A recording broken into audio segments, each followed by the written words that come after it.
ধর্মনগর উচ্চতর বালিকা বিদ্যালয়ের সামনে টুকটুক এবং বাইকের সংঘর্ষে গুরুতর আহত বাইক চালক।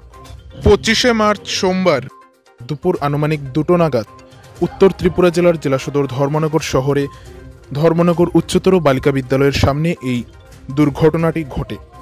জানা যায় একটি টুকটুক মোটর স্ট্যান্ড থেকে থানা রোডের উদ্দেশ্যে যাচ্ছিল, আর তখনই অপর দিক থেকে একটি বাইক আসে এবং টুকটুকটি হঠাৎ করে তার দিক পরিবর্তন করাতে এই দুর্ঘটনার কবলে পড়ে বাইক চালক।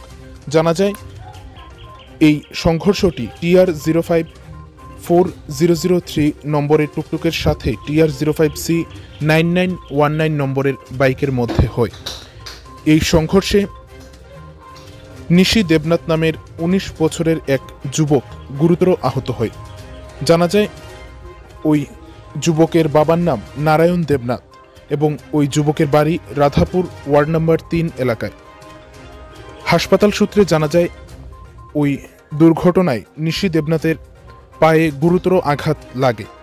পরবর্তীতে এই ঘটনার খবর পেয়ে ঘটনাস্থলে ছুটে যায় ধর্মনগর দমকল বিভাগের কর্মীরা এবং সেখানে গিয়ে আহত ওই যুবককে উদ্ধার করে নিয়ে যায় জেলা হাসপাতালে চিকিৎসার জন্য। বর্তমানে ওই যুবক ধর্মনগর জেলা হাসপাতালে চিকিৎসাধীন। গার্লস স্কুলের সামনে একটা টুকটুক বাইক অ্যাক্সিডেন্ট হয়েছে, আর বাইক চালক মোটামুটি খুব ভালো গুরুত্ব আহত হয়েছে। আমরা ধর্মনগর বর্তমানে কি এখন ধর্মনগর জেলা হাসপাতালে?